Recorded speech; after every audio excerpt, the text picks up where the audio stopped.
Hola, ¿qué tal amigos? Buenos días, buenas tardes y buenas noches. No importa la hora que sea, siempre es un gran momento para aprender español con Profesor Pablo. La lección de hoy son los verbos reflexivos número 2. First of all, we want to know our reflexive pronouns, and they are, as you see, me, te, se, nos, and se. Se is good for él, ella, the usted, it conjugations, as well as the ellos, ellas, ustedes conjugations. Where do reflexive pronouns go? Well, the placement is they can go in front of a conjugated verb. For example, I wake up at 6, me despierto a las 6. Or they can go in front of a negative command, like don't get up, no te levantes. So reflexive pronouns can go in front of a conjugated verb, any tense, and they can also go in front of any negative command. Where else can they go? They can go on the end of an infinitive, right? I'm going to get up at 7 tomorrow. Voy a levantarme a las 7 mañana. Voy a despertarme a las 7 mañana. They can go on the end of an ing, an ando yendo. For example, he's getting up right now. Está levantándose. He's waking up. Está despertándose. When you put a pronoun on the end of an ando or an yendo, there's going to be a written accent mark over the a of ando or the e of yendo. Okay? He's getting mad. Está enojándose. But if I say está enojándose, I can put an accent mark right here, and I can put the se connected to the end of ando. But because we have está in front, I can take that se and take it off the ando and just put it in front of está, because está is a conjugated verb. You have a choice.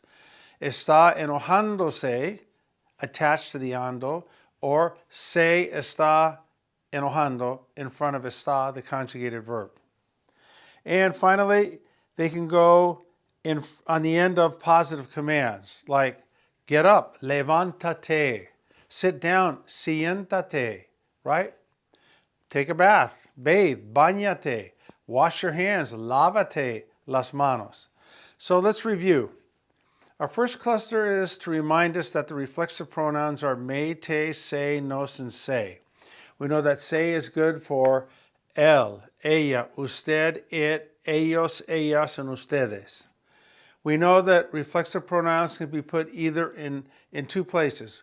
They can go in front of a conjugated verb or a negative command, or they can go on the end of an infinitive, on the end of an ing, ando, yendo, or they can go on the end of a positive command.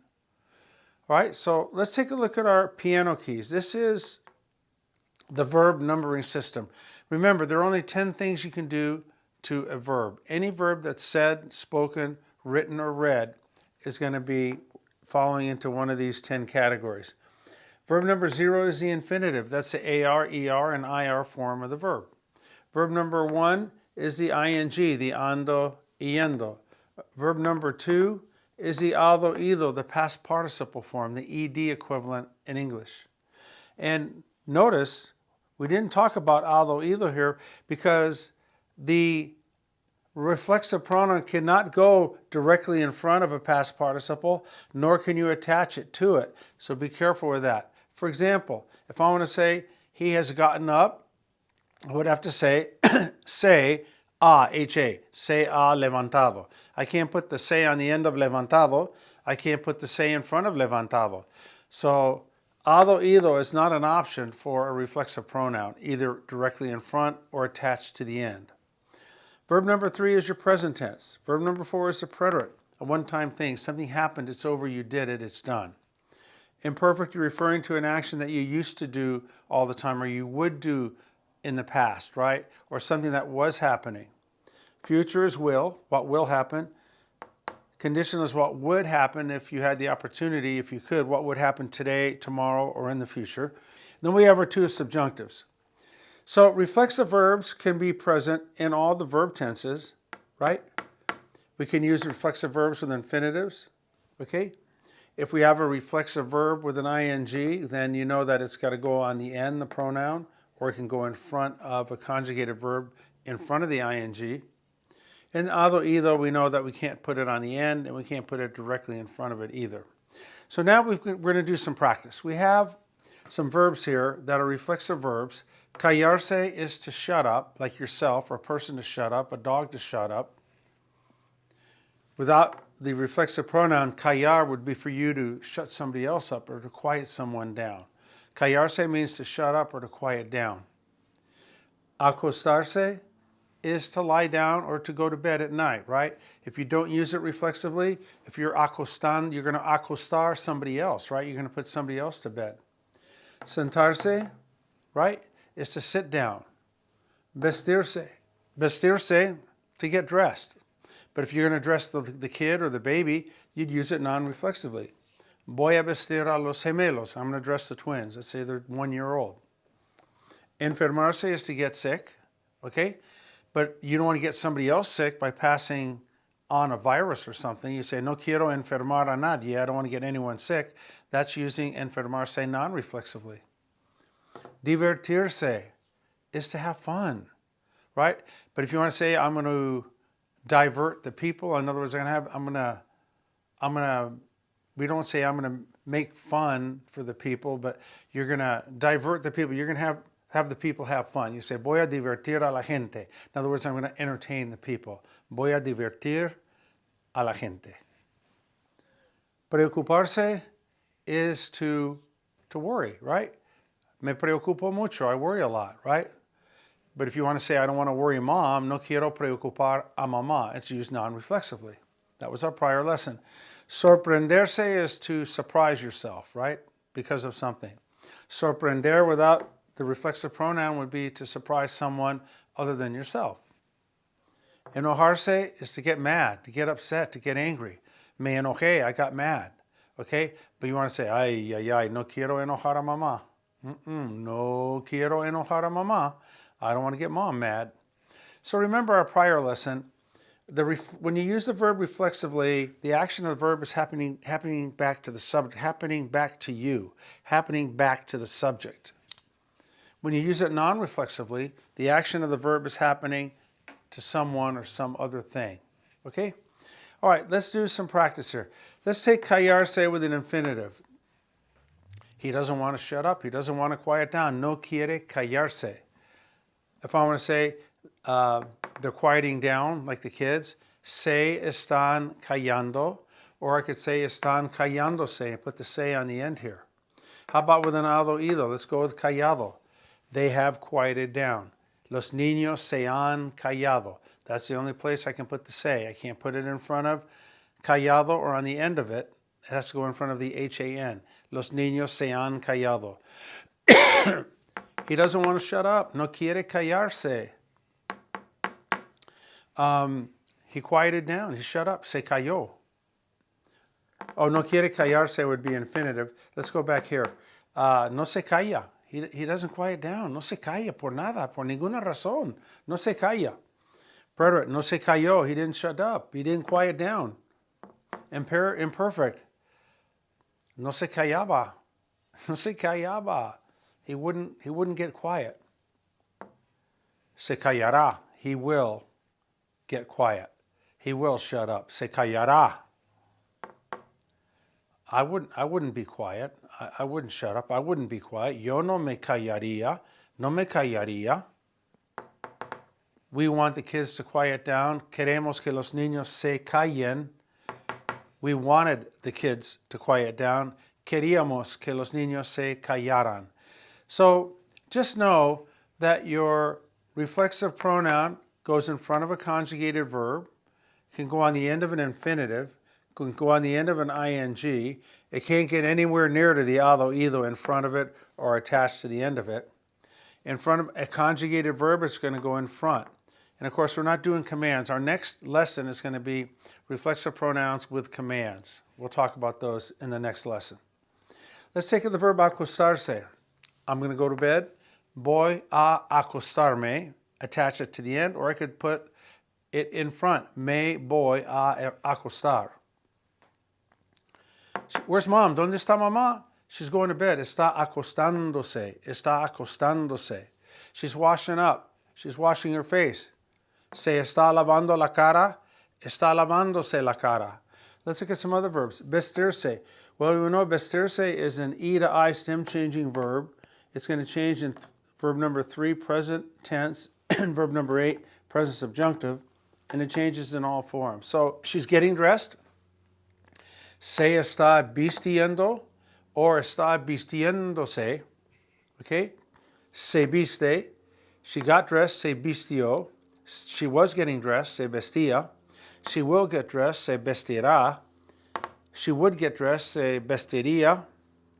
We want her to get dressed. Queremos que se vista rápido. We wanted her to get dressed quickly. Queríamos que se vistiera rápido.